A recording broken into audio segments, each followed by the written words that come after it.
Hello, good morning friends. नमस्ते। मैं भी आप ही की तरह बीपीएससी एस्पिरेंट हूँ और बीपीएससी के अपनी मनमानी गलत क्वेश्चंस, गलत आंसर्स का शिकार हूँ। मैं कुछ क्वेश्चंस का आंसर जो गलत है उसको यहाँ पे डिस्कस करने जा रहा हूँ और कुछ क्वेश्चंस हैं जो कि गलत है, मैं उसके बारे में भी जिक्र करूँगा। सबसे पहला क्वेश्चन नंबर 95 जो सेट बी का क्वेश्चन है, खलीफा शक्ति का विरोध किसने किया? इसका आंसर बीपीएससी अपने प्रोविजनल आंसर की में अलाउद्दीन खिलजी का आंसर दिया था। Alauddin Khilji option number C answer दिया था और अब उन्होंने चेंज करके इसका आंसर ई कर दिया, जो कि बिल्कुल गलत आंसर है। दूसरा क्वेश्चन है हिस्ट्री से ही, विलियम बेंटिक के द्वारा सामाजिक सुधार। उसमें से बीपीएससी ने दास प्रथा को भी विलियम बेंटिक के द्वारा सामाजिक सुधार में काउंट किया है, जो कि एलन बरो के द्वारा किया गया था। तो ये भी आंसर बीपीएससी के द्वारा जो दिया गया है पहले सही था और अब गलत है।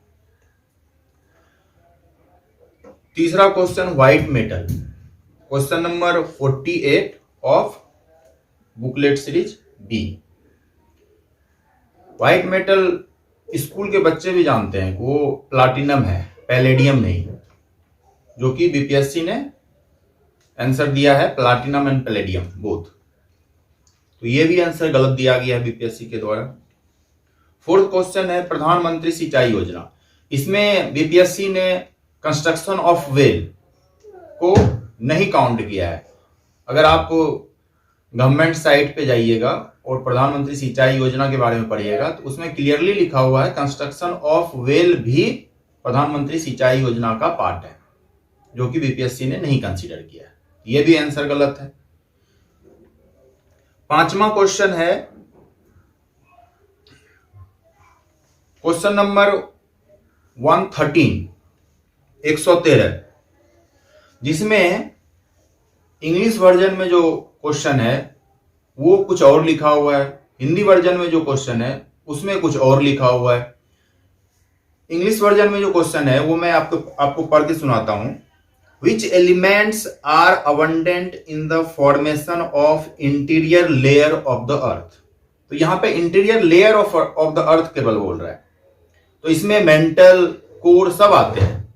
लेकिन हिंदी वर्जन में जो लिखा हुआ है उसमें क्या लिखा है, पृथ्वी की आंतरिक परत नीफे। तो यहां नीफे को स्पेशली बताया गया है हिंदी वर्जन में, लेकिन इंग्लिश वर्जन में ऐसा कुछ जिक्र नहीं है। तो ये क्वेश्चन तो अपने आप में कंफ्यूजिंग है। इंग्लिश वर्जन वाला बच्चा कुछ और समझेगा, हिंदी वर्जन वाला बच्चा कुछ और समझेगा। तो ये क्वेश्चन तो ऐसे भी डिलीट होना चाहिए, या तो सबको बोनस मिलना चाहिए।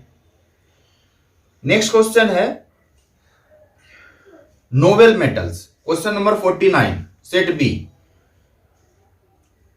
49 क्वेश्चन जो है उसमें नोबेल मेटल्स के बारे में पूछा है और उसमें पहला जो उसमें स्टेटमेंट है वो है कि noble metals are found in pure form in nature, जो बिल्कुल सही है।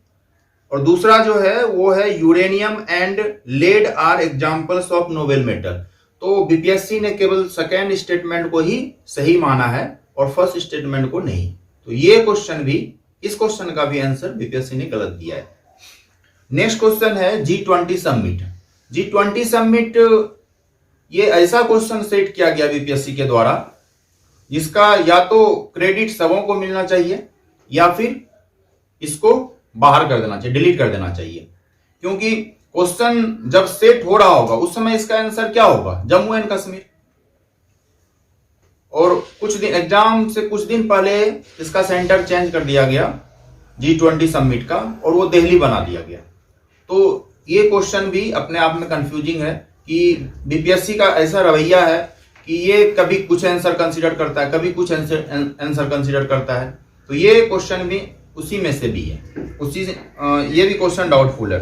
नेक्स्ट क्वेश्चन है बिहार का चौरी विद्रोह। तो बिहार में चौरी विद्रोह तो कुछ हुआ ही नहीं है, चौरी नाम का कोई विद्रोह बिहार में हुआ ही नहीं है, जो कि क्वेश्चन नंबर 88 है सेट बी का।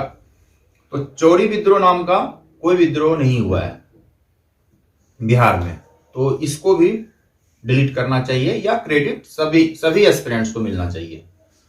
तो मैं हिंदुस्तान मीडिया वाले से ये रिक्वेस्ट करूंगा कि ये जितने क्वेश्चंस मैंने कहा, या बहुत सारे एस्पिरेंट्स हैं जो यूट्यूब और अदर मीडिया को यूज करके अपनी बातों को रख रहे हैं, बहुत सारे टीचर्स जो कि बहुत ही प्रेस्टिजियस टीचर हैं, बहुत ही नॉलेजेबल टीचर हैं, उन्होंने भी बहुत सारे क्वेश्चन आंसर दिया गया है बीपीएससी के द्वारा, उसके बारे में टिप्पणियां की हैं।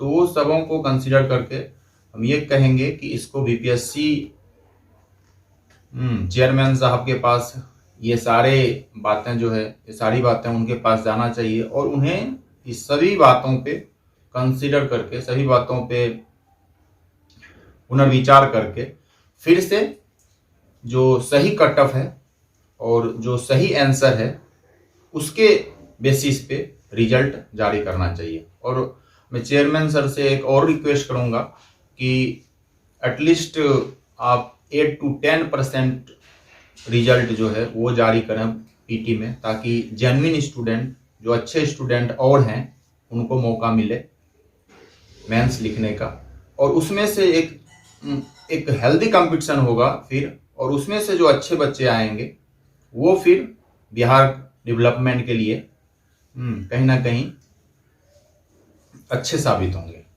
थैंक यू, धन्यवाद।